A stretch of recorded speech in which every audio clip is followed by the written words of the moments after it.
على أهل بيته الطيبين الطاهرين المعصومين المظلومين المنتخبين المنتجبين الذين أذهب الله عنهم الرجس وطهرهم تطهيرا.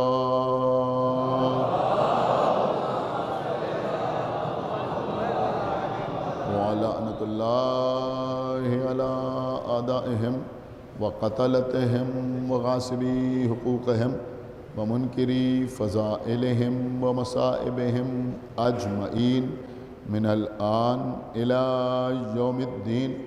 اللهم عذبهم عذابا يستغيث منه أهل النار. آمين رب العالمين. أما بعد فقد قال الله سبحانه تبارك وتعالى في كتابه المجيد وفرقانه الحميد وقوله الحق. بسم الله الرحمن الرحيم. إنا نحن نزلنا الذكر وإنا له لحافظون. صلوات محمد. حضرات، یہ سورہ ہجر کی آیہ مبارکہ ہے جس کی تلاوت کا شرف حاصل کرتے ہوئے روزانہ آغاز گفتگو ہو رہا ہے. اس سال حالات کے پیش نظر موضوع اختیار کیا ہے تحفظ ذکر.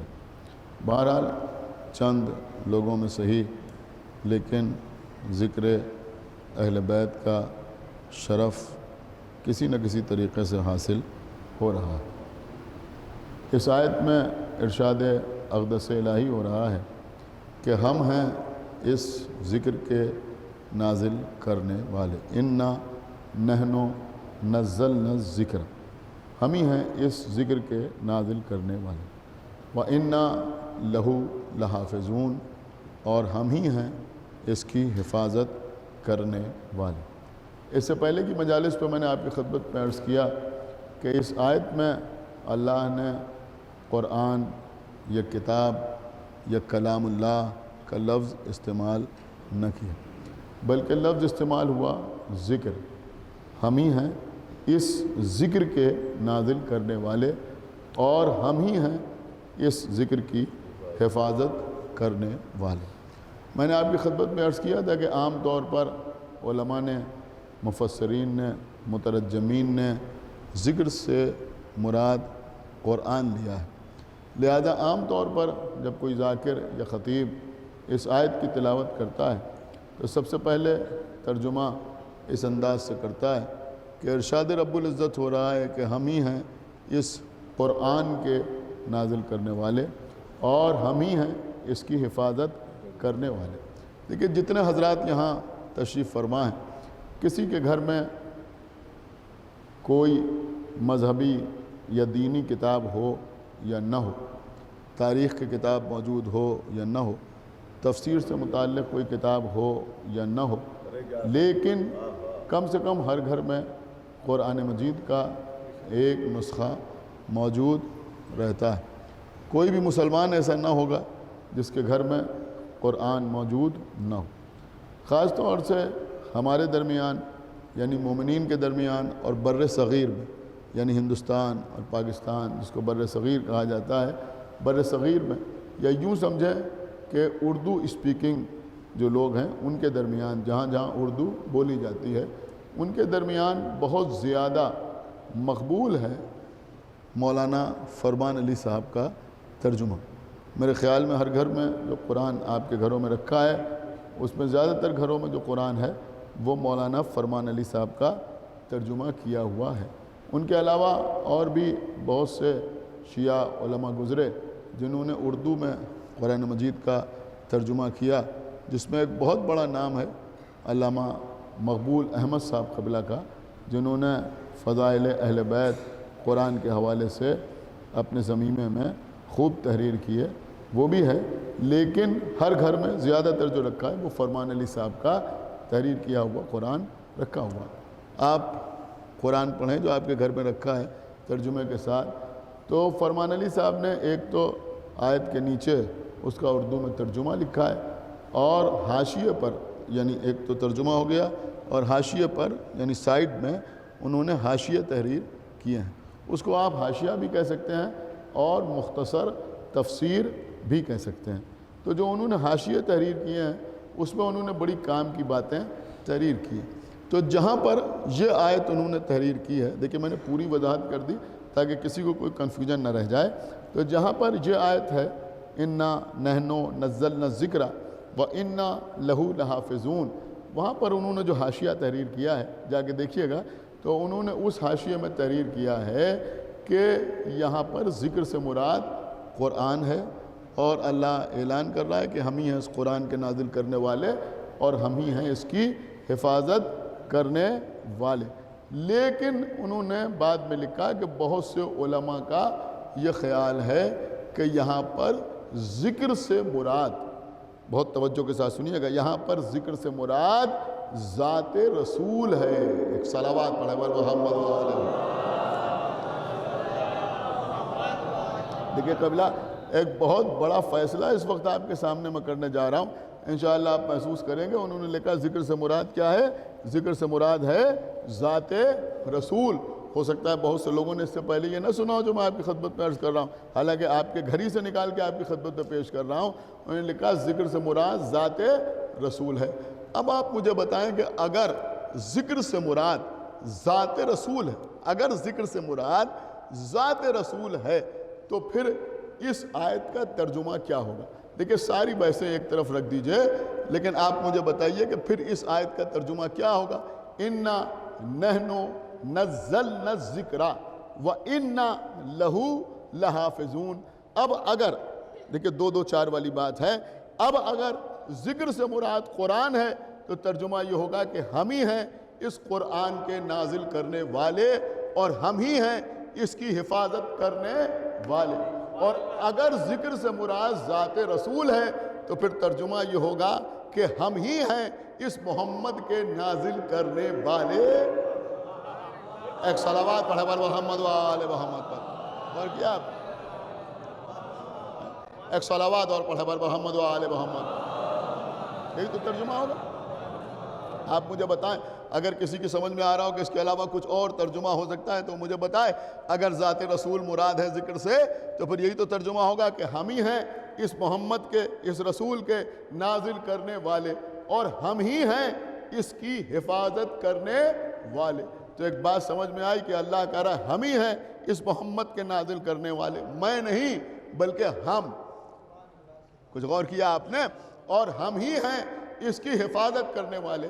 یہ اس سے پہلے کی مجالس پہ جو میں نے محنت آپ کے سامنے کی وہ یہی بتانے کے لیے تو کی کہ جہاں جہاں اللہ نے اپنے لیے ہم کا لفظ استعمال کیا وہاں وہاں یہ ماننا پڑے گا کہ اللہ نے یہ کام کسی کے وسیلے سے انجام دیا۔ تو اب اگر یہ ترجمہ کیا جائے کہ اللہ رسول کے لیے کہہ رہا ہے کہ ہم ہی ہیں ان کے نازل کرنے والے اور ہم ہی ہیں ان کی حفاظت کرنے والے، تو پھر ماننا پڑے گا کہ نزول رسول بھی کسی کے وسیلے سے ہے اور حفاظت رسول بھی کسی کے وسیلے سے۔ ہائے ہائے ہائے، سنا آپ؟ ایک صلوات پڑھے بر محمد و آل محمد پر۔ نزول رسول بھی، قبلہ تھوڑا سا بیدار ہو جائیے، نزول رسول بھی کسی کے وسیلے سے ہے اور حفاظت رسول میں بھی کوئی نہ کوئی وسیلہ ضرور ہے۔ اب آپ داد نہ دیں گے تو کہیں اور سے کوئی داد دینے کے لیے نہیں آئے گا۔ بہت توجہ آپ حضرات کی چاہتا ہوں۔ ارے بھیا، اب نزول رسول میں بھی کوئی وسیلہ اور حفاظت رسول میں بھی کوئی وسیلہ۔ اب سنیے، جن لوگوں کو اللہ نے نزول رسول کے لیے، نزول محمد کے لیے، نزول نور کے لیے وسیلہ بنایا، انہیں کہتے ہیں عبداللہ اور آمنہ۔ کیا سنا اس مجمع نے؟ خدا کے لیے بیدار ہوئیے۔ انہیں کہتے ہیں عبداللہ اور آمنہ، اور جن کو حفاظت رسول کے لیے وسیلہ بنایا انہیں کہتے ہیں ابو طالب اور فاطمہ بنت اسد۔ صلوات بر محمد و آل محمد۔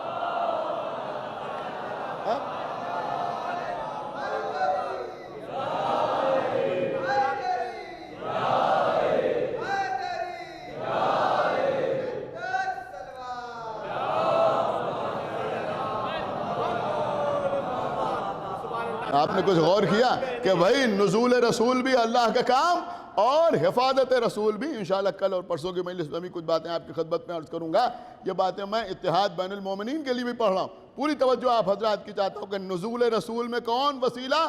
کہ نزول رسول میں عبداللہ اور آمنہ کو وسیلہ بنایا، اور حفاظت رسول کے لیے جناب ابو طالب اور فاطمہ بنت اسد کو وسیلہ اور ذریعہ بنایا. اس کا مطلب یہ ہوا کہ یہ جناب ابو طالب ہیں اور جناب فاطمہ بنت اسد ہیں جن کا کام ہے حفاظت رسول کرنا. غور فرمانا، جن کا کام ہے حفاظت رسول کرنا. دیکھیں میری بات پختہ ہو جائے، آپ بھی سمجھ لیں جو میں عرض کر رہا ہوں کہ یہ خالی خطابت نہیں ہے، یہ صرف ذاکری نہیں ہے جو میں نے کہہ دیا کہ اللہ حفاظت رسول ان کے ذریعے سے کر رہا ہے، بلکہ قرآن پڑھیے. خداوند عالم سورہ الضحیٰ میں ارشاد فرما رہا ہے، کیا ارشاد فرما رہا ہے کہ الم یجد کا یتیمن فآوا.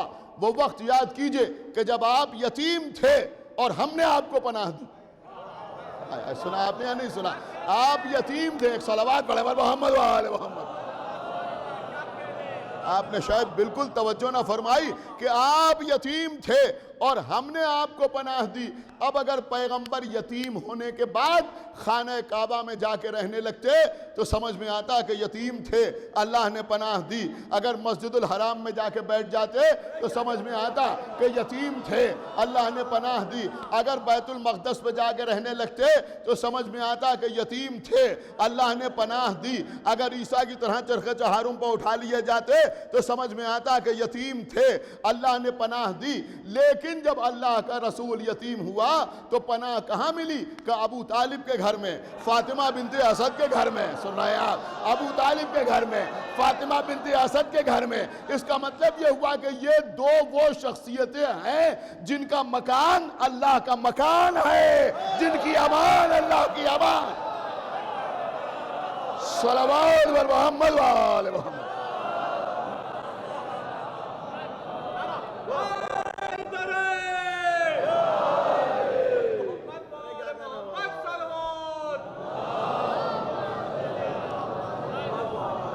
دیکھیں قبلہ، آج محرم کی 7ویں تاریخ ہے. 2 مہینے 8 دن انشاءاللہ ہم اہل بیت کا تذکرہ کریں گے، ذکر اہل بیت کریں گے. سمجھ رہے ہیں؟ 2 مہینے 8 دن ہم اہل بیت کا ذکر کریں گے. 2 مہینے 8 دن کے بعد عید میلاد النبی. بہت توجہ آپ حضرات کی چاہتا ہوں. عید میلاد النبی. غور کر رہے ہیں آپ؟ اب وہ کوئی کسی بھی تاریخ کو منائے، میں عجیب بات آپ کی خدمت میں عرض کر رہا ہوں. وہاں تو مسئلہ یہ ہے کہ انہوں نے کہا بھائی یہ 12 ایام میں، پہلی ربیع الاول سے لے کے 12 ربیع الاول تک 12 ایام میں رسول کسی دن دنیا میں آئے بھی اور دنیا سے چلے بھی گئے. دنیا سے چلے بھی گئے. ایک بہت باریک جملہ کہہ رہا ہوں، انشاءاللہ آپ محسوس ضرور کریں گے. بھائی انہوں نے حیات و رسول کو سمجھنے کے لیے 12 ایام کو وسیلہ بنایا، ہم نے 12 امام کو وسیلہ بنایا.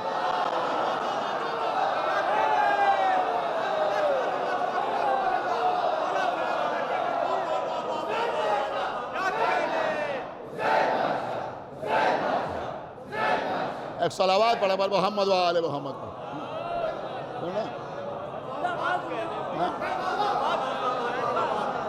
کہ ان 12 دنوں میں رسول دنیا میں آئے بھی اور دنیا سے چلے بھی گئے. لیکن ہمیں معلوم ہے رسول دنیا میں کب آئے، ہم کو پتا ہے کہ رسول دنیا میں کب آئے. دیکھیں عزیزوں، میری تاریخ پیدائش کیا ہے، میری تاریخ پیدائش کیا ہے، یہ میری مجلس سننے والے نہیں بتائیں گے. میں سمجھ رہا ہوں کہ آج کل فیس بک کا زمانہ ہے. ایک صلوات پڑھے پر محمد و آل محمد. لیکن شاید اس نزاکت کو بھی آپ سمجھ سکتے ہیں کہ وہ تاریخ پیدائش اور ہوتی ہے اور اکثر حقیقی تاریخ پیدائش کو. ایک صلوات پڑھے پر محمد و آل محمد. میری بات آپ سمجھے یا نہیں سمجھے؟ میں مارک شیٹ پر لکھی ہوئی ڈیٹ آف برتھ کی بات نہیں کر رہا ہوں. حقیقی تاریخ پیدائش کیا ہے یہ میری مجلس سننے والے نہیں بتائیں گے، یہ میرے شہر کے لوگ نہیں بتائیں گے، یہ میرے پڑوسی نہیں بتائیں گے. کسی کو کیا پڑھی ہے جو یاد رکھے؟ تو سنا آپ نے یا نہیں سنا؟ کسی کو کیا پڑی ہے جو یاد رکھے؟ میں نے کہا بھائی یہ میثم زیدی صاحب کے یہاں جا کے بیٹھتے ہیں، بڑے تعلقات ہیں، ان سے پوچھیں تو ان کا بتایا ہوا بھی مستند و معتبر نہیں سمجھا جائے گا۔ پھر کون بتائے گا؟ کہ میرے گھر والے۔ آپ کچھ غور کر رہے ہیں یا نہیں غور کر رہے ہیں؟ میرے گھر والے۔ اور اس پہ بھی میں ایک جملہ آپ کے سامنے عرض کروں گا، میرے گھر والے اور میرے گھر والوں میں بھی زیادہ مستند اور معتبر میرے بزرگ۔ دیکھیں اللہ جانے آپ نے غور کیا یا نہیں غور کیا، خدا کے لیے پوری توجہ آپ حضرات کی چاہتا ہوں۔ یہاں پر جو مجھ سے چھوٹے ہیں، میرے چھوٹے بھائی ہیں یا میرے بیٹا ہے یا میرے بھتیجے ہے، کوئی بھی ہیں، وہ اتنے معتبر نہیں ہیں۔ نہیں عزیزوں، جو میرے بزرگ ہیں وہ معتبر ہیں، وہ معتبر ہیں۔ یہی تو بات ہے نا۔ یہ بیٹھے ہوئے ان کی تاریخ پیدائش کیا ہے؟ خدا سلامت رکھے۔ میں نے کہا بھائی ان کے والد بتائیں گے، حقیقی تاریخ تو وہی بتا سکتے ہیں، سمجھ رہے ہیں آپ؟ ان کی والدہ بتا سکتی ہیں، ان کے والد بتا سکتے ہیں۔ اس کا مطلب یہ ہوا کہ جو گھر کا بزرگ ہے وہ بتائے گا کہ ان کی حقیقی تاریخ پیدائش کیا ہے۔ اب سنیے عزیزوں، دوسروں میں اور ہم میں فرق یہ ہے، دوسروں میں اور ہم میں فرق یہ ہے کہ ان کو رسول کی تاریخ پیدائش اس لیے کنفرم نہیں ہے کہ انہوں نے ان سے پوچھا، لیکن ہمیں اس لیے معلوم ہے کہ ہمارے تعلقات محمد کے بزرگوں سے بہتر رہے۔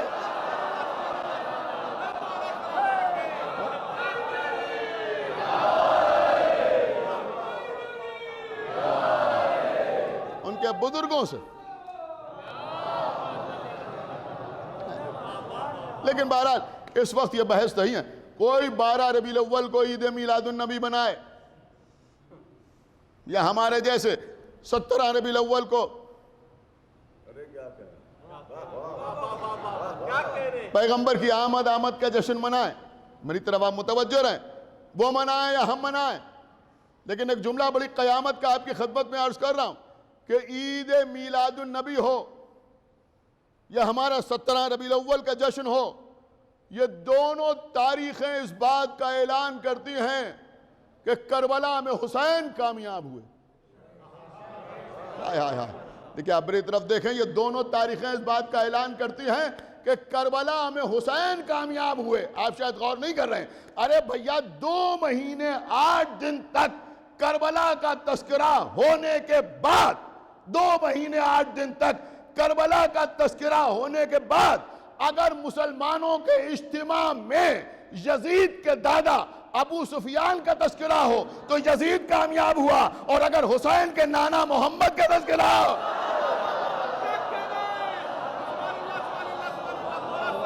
ایک صلوات اور پڑھے محمد و آل محمد۔ سن رہے ہیں آپ؟ اگر حسین کے نانا محمد کا تذکرہ ہو تو پھر اس کا مطلب کیا ہوا کہ کامیاب کون ہوا؟ کہ کامیاب امام حسین علیہ السلام ہو۔ دیکھیں آپ میری طرف متوجہ رہیں، قسم خدا کی عزیزوں، ہماری جان قربان، یہ عید میلاد النبی سارے مسلمان مناتے ہیں۔ دیکھیں یہی مجلسیں ہیں پیغام دینے کے لیے، بتانے کے لیے۔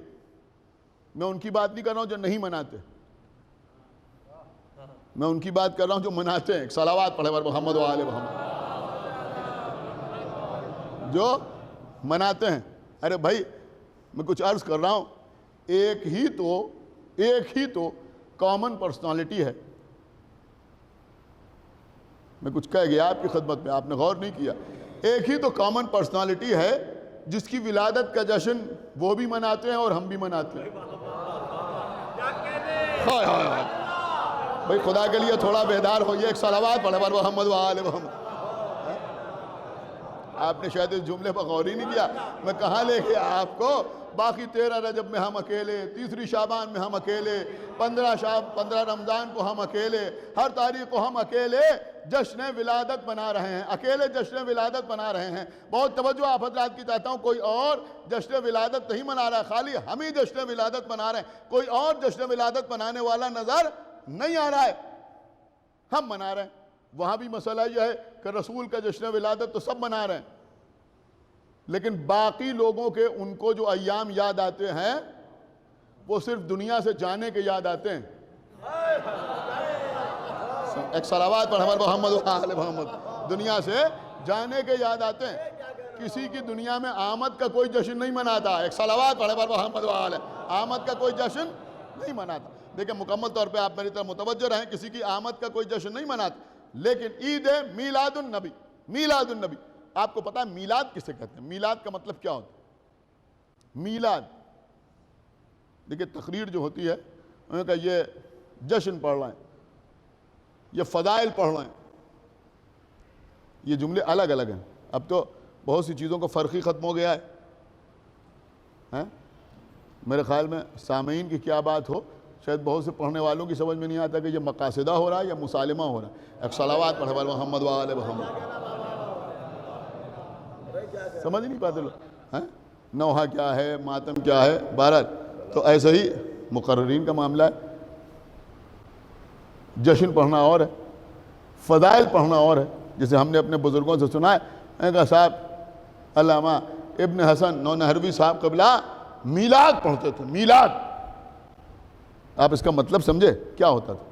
ہم بھی پڑھتے ہیں اور لوگ بھی پڑھتے ہیں، لیکن میلاد کا مطلب کیا ہوتا ہے؟ میں بچوں کے لیے عرض کر رہا ہوں. جیسے ہو رہا ہے جشن، آپ نے اپنے گھر میں جشن کیا کسی امام کی آمد پر. اب مثلا مولا علی کا جشن ہے، اب ہم اس میں خیبر پڑھ رہے ہیں، خندق پڑھ رہے ہیں، احد پڑھ رہے ہیں، بدر پڑھ رہے ہیں، شب ہجرت پڑھ رہے ہیں، تو اس کو جشن کہا جائے گا. لیکن میلاد کب کہا جائے گا؟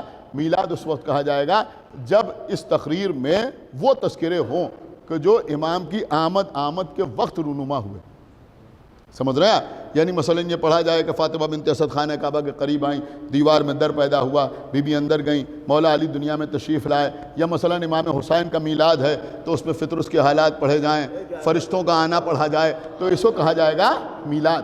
تو یہی مسئلہ پیغمبر کا ہے کہ خالی پیغمبر کی زلفوں کا تذکرہ ہو، پیغمبر کے کندھوں کا تذکرہ ہو، پیغمبر کی آنکھوں کا تذکرہ ہو، کچھ بھی بیان ہو، وہ میلاد نہیں کہا جائے گا. میلاد کب کہا جائے گا؟ کہ جب پیغمبر دنیا میں تشریف لائے تو اس وقت جو حالات رونما ہوئے یا جو معجزات سامنے آئے، جو نور پھیلا، اس کا جو بیان ہے وہ کہلائے گا میلاد. میرے خیال میں بچوں کی سمجھ میں بات آ گئی نا. میلاد جو ہے یہ ولادت سے بنا ہے، دنیا میں آنے سے بنا ہے. تو جب وہ تشریف لائے تو اس وقت کے حالات جو بیان ہوں گے اسے کہا جائے گا میلاد. اسے میلاد کہا جائے گا. تو میلاد میں کیا بیان ہوگا کہ جب پیغمبر اسلام دنیا میں تشریف لائے تو آتش کدہ فارس گل ہو گیا. جب پیغمبر دنیا میں تشریف لائے تو جناب آمنہ کے آس پاس جو چراغ رکھے ہوئے تھے وہ گل ہو گئے، اور اس کے بعد پیغمبر کا نور پھیل گیا.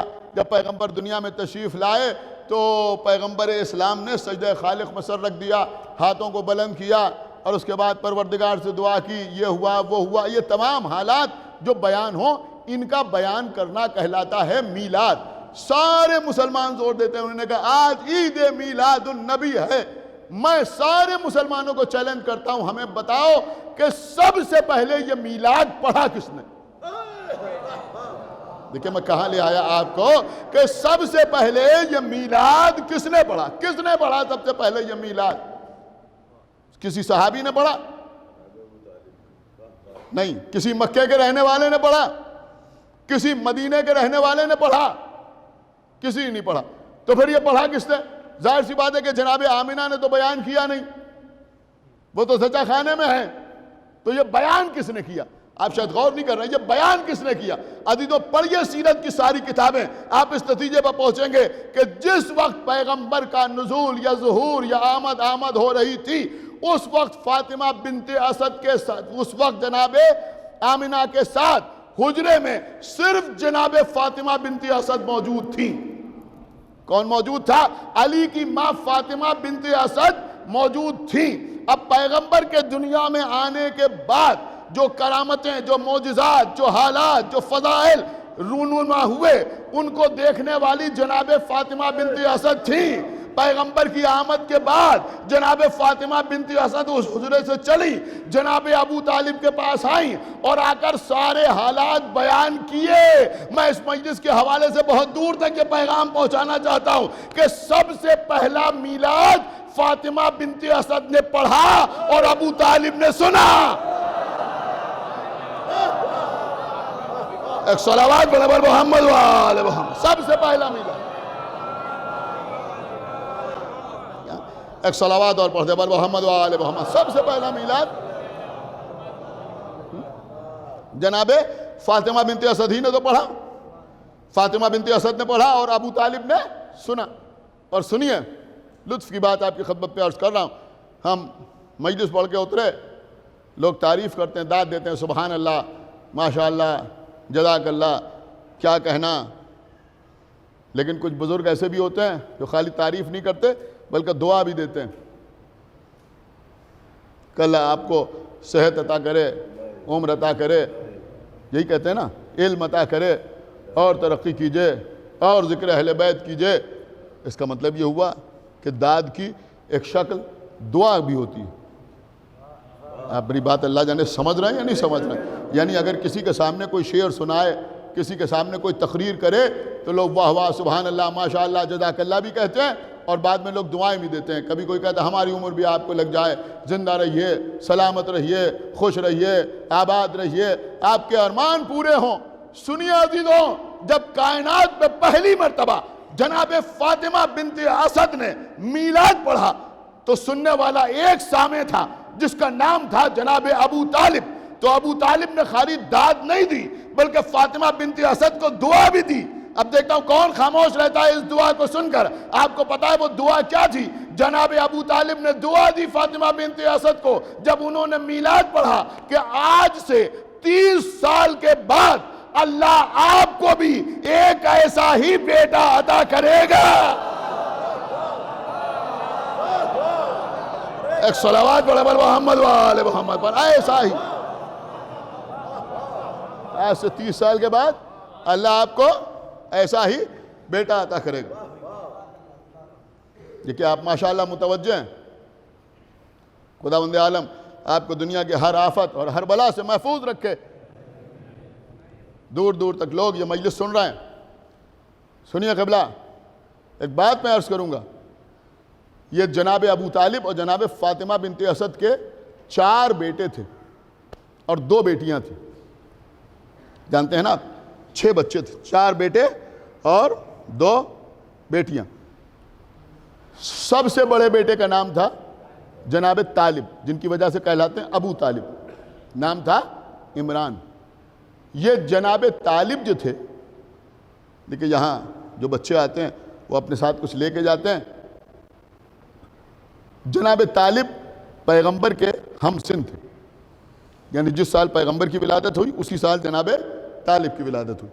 اب چونکہ میں نے کتاب میں نہیں دیکھا لہذا میں آپ کو یہ بتا نہیں سکتا کہ جس دن پیغمبر کی ولادت ہوئی تو جناب طالب دنیا میں آ چکے تھے یا بعد میں دنیا میں آئے اسی سال، یہ میں نے کسی کتاب میں نہیں دیکھا لہذا میں عرض بھی نہیں کر رہا ہوں۔ لیکن جناب طالب بہرحال سن 1 عام الفیل میں یعنی اسی سال دنیا میں تشریف لائے۔ جناب طالب کے 10 سال کے بعد جناب عقیل کی ولادت ہوئی۔ جناب عقیل کے 10 سال کے بعد جناب جعفر طیار کی ولادت ہوئی۔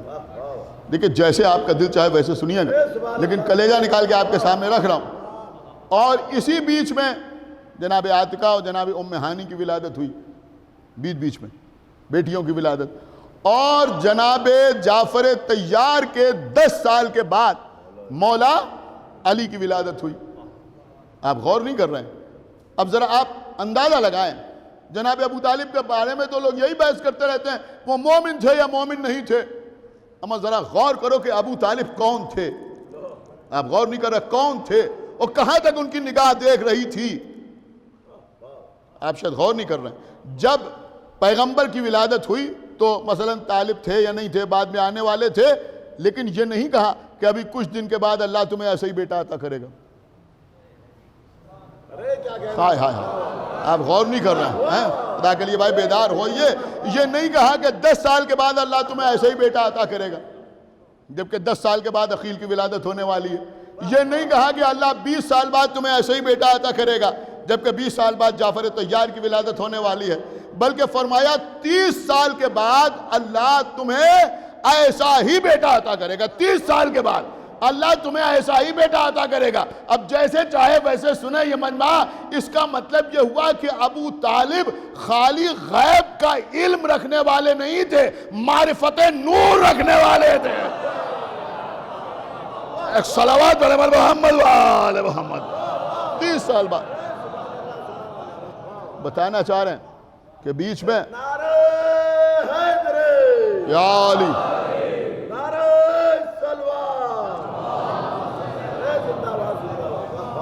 کہ بیچ میں جو بیٹے آئیں گے وہ ہمارے بیٹے تو ہوں گے، مقدس ہوں گے، محترم ہوں گے، لیکن محمد جیسے نہیں ہوں گے۔ اب سمجھے آپ؟ اب یہ جناب ابو طالب ہیں اور یہ جناب فاطمہ بنت اسد ہیں۔ علم یجد کا یتیماً فآویٰ، وہ وقت یاد کرو کہ جب تم یتیم تھے اور ہم نے تمہیں پناہ دی۔ یہ ہے حفاظت ذکر، یہ ہے تحفظ ذکر، یہ ہے تحفظ ذکر۔ ہاں عزیزوں، یہ یتیم کا مسئلہ بھی عجب غضب مسئلہ ہے۔ مولا متقیان غالب کل غالب حضرت علی ابن ابی طالب علیہ الصلوۃ والسلام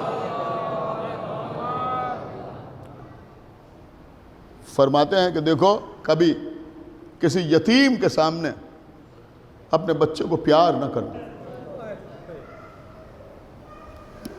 ان چیزوں کا خیال رکھا کہ کبھی کسی یتیم کے سامنے اپنے بچے کو کوئی چیز دلانا، یہ کرنا وہ کرنا، وہ تو بڑی بات ہے، پیار نہ کرنا۔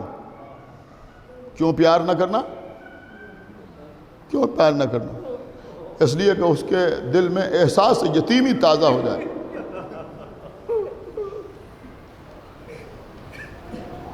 لیکن قبلہ جناب ابو طالب نے جو پیغمبر کو پالا، وہ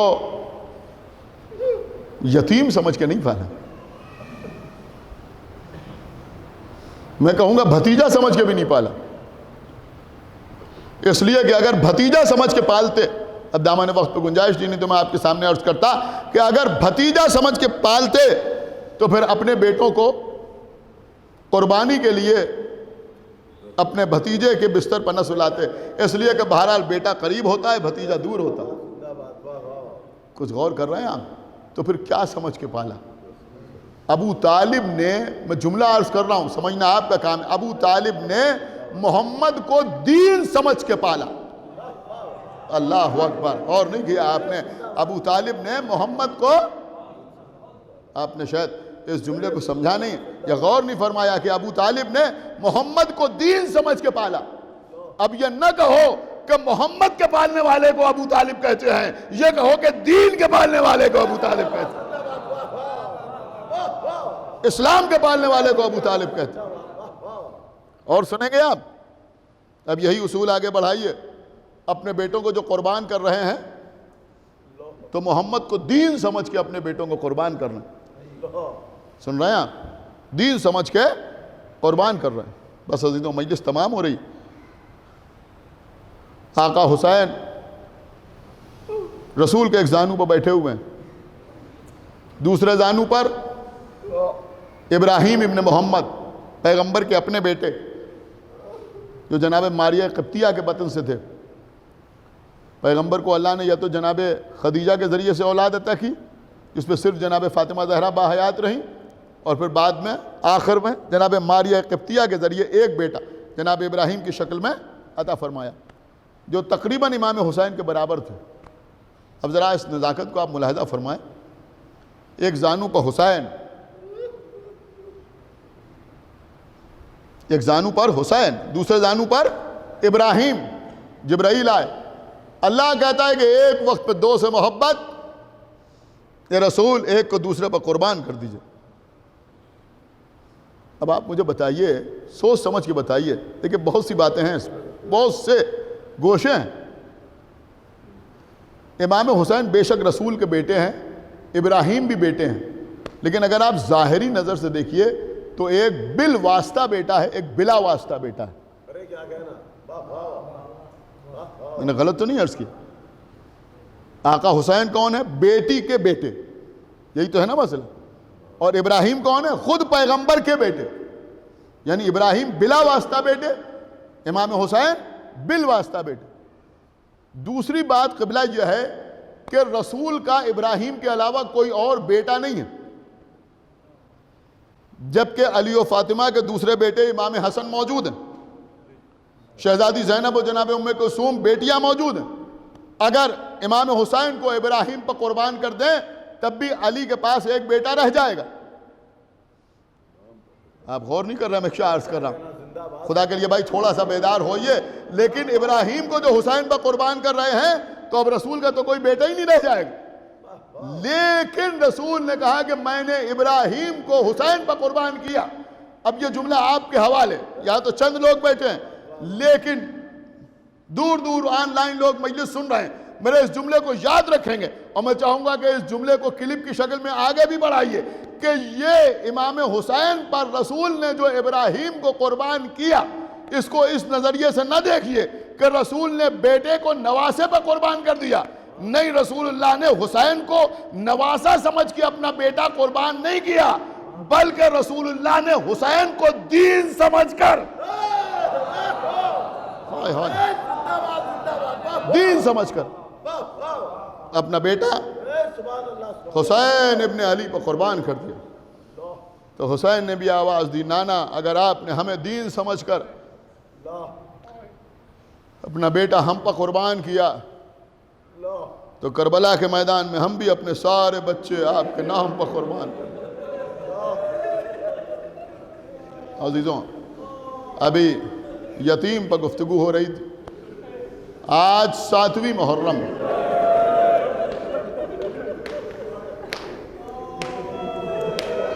ایک یتیم اور یاد آ رہا، ایک یتیم اور یاد آ رہا. عزیزوں، شب عاشور، آقا حسین، مولا حسین شب عاشور فہرست شہداء سنا رہے ہیں. دیکھو کل کون کون قتل کیا جائے گا، کل کون کون مارا جائے گا. فہرست شہداء سنا کے خاموش ہوئے. ایک کم سن بچہ اٹھا، چچا کیا میرا نام فہرست شہداء میں نہیں ہے؟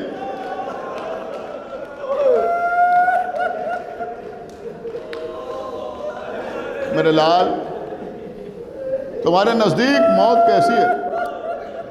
چچا اگر آپ کی محبت میں موت آئے تو شہد سے زیادہ شیریں. میرے لال، تمہارا نام بھی فہرست شہداء میں ہے اور تمہارے 6 مہینے کے بھائی علی اصغر کا نام بھی فہرست شہداء. اپنا نام سنا تو چہرہ کھل گیا، لیکن جب علی اصغر کا نام سنا تو آنکھوں میں آنسو آ گئے. چچا کیا اشقیاء خیموں کے اندر آ جائیں گے؟ روئیے عزیزوں، روئیے، رونے میں کمی نہ کیجئے. جو جہاں مجلس سن رہا ہے وہیں روئے.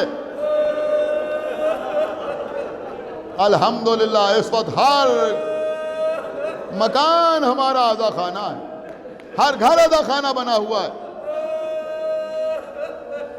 جو جس طرح مجلس سن رہا ہے ویسے ہی روئے، چیخیں مار مار کے روئے، آنسوؤں میں کوئی کمی نہ کیجیے گا. اپنے انصار سے، اپنے اہل بیت سے کہا تم اپنے اپنے خیموں میں جاؤ. سب خیموں کی طرف روانہ ہوئے. حسین بی بی زینب کے خیمے میں آئے، کچھ دیر گفتگو کی. کتاب کا نام ہے ذکر العباس. علامہ نجم الحسن قراردی نے تحریر کیا کہ امام حسین نے کہا بہن زینب، میں ذرا اس وقت دیکھنا چاہتا ہوں کہ میرے اصحاب کیا کر رہے ہیں اور میرے گھر والے کیا کر رہے ہیں. اٹھے امام حسین، سب سے پہلے اصحاب کے خیموں کا رخ کیا. ایک خیمے کے قریب پہنچے. بڑا خیمہ تھا، بڑا خیمہ، اور اس خیمے میں جھانک کے دیکھا. پتہ ہے کیا دیکھا؟ جناب حبیب ابن مظاہر، امام حسین کے بچپن کے دوست، ایک کرسی پہ بیٹھے ہوئے. سامنے حسین کے انصار بیٹھے ہوئے. بالکل مجلس جیسا ماحول ہے. اور جناب حبیب ابن مظاہر کہہ رہے ہیں دیکھو کل قربانیوں کا دن ہے، کل کہیں ایسا نہ ہو کہ بنی ہاشم قتل کیے جائیں اور ہم میں سے کوئی موجود رہ جائے.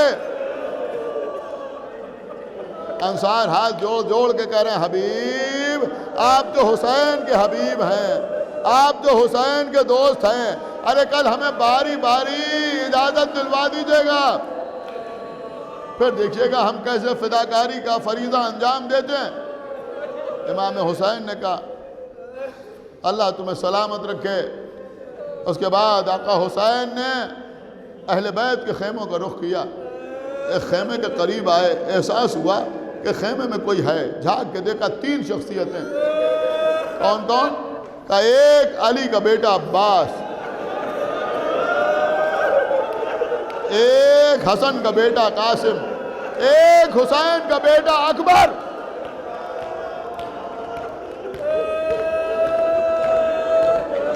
سنا علی اکبر کہہ رہے ہیں چچا عباس، کل سب سے پہلے میں آقا حسین کو اپنی جان قربان کروں گا۔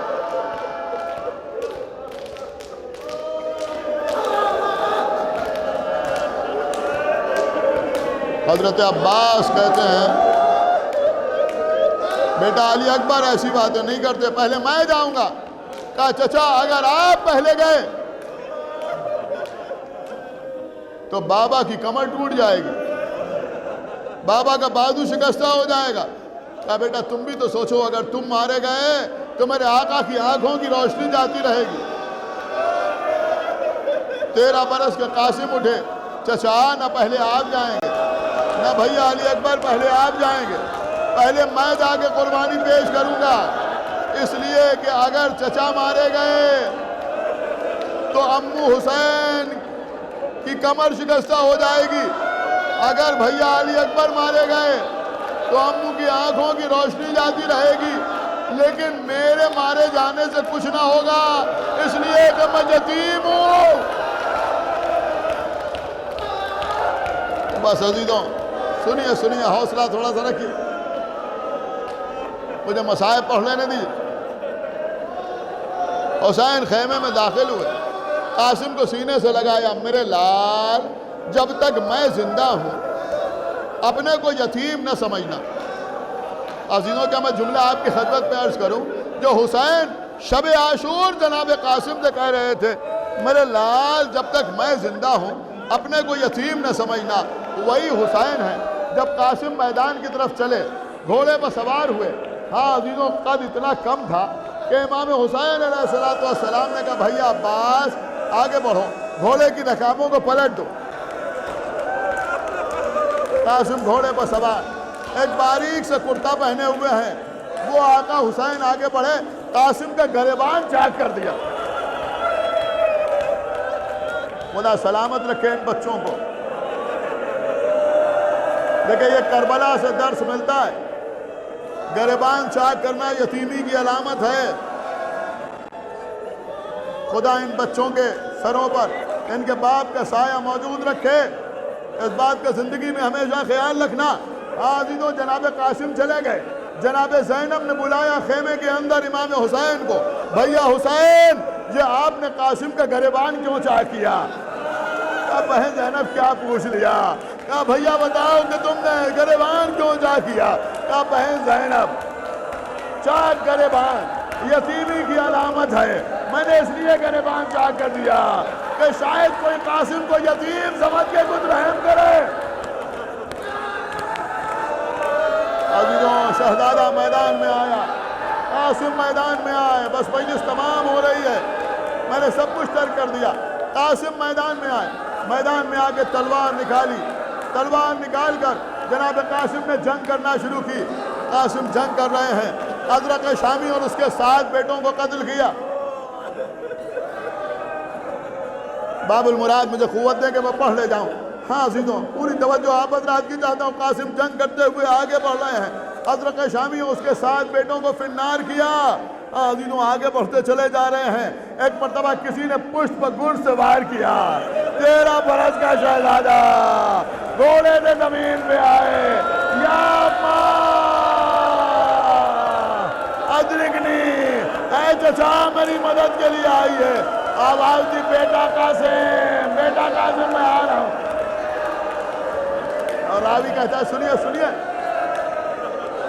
زیادہ سخت مسائل پڑھنے کے ہم عادی نہیں ہیں، ہم صرف آپ کو متوجہ کریں گے، آپ دیکھتا ہوں آپ کیسے پرسا دیتے ہیں۔ عزیزوں راوی کہتا ہے حسین کربلا میں اتنی تیزی سے دوڑتے ہوئے کبھی نہیں آئے جتنی تیزی سے قاسم کو پکارنے پہ آئے۔ ہاں عزیزوں بہت تیزی سے گھوڑا دوڑاتے ہوئے، ساتھ میں عباس، علی اکبر، سامنے قاتل قاسم نظر پڑا، چاہتے تھے کہ قاتل قاسم کو قتل کریں۔ فوج میں ہلچل ہوئی، عزیزوں ادھر کے گھوڑے ادھر کے گھوڑے ادھر، بیچ میں قاسم پامال ہو رہے ہیں۔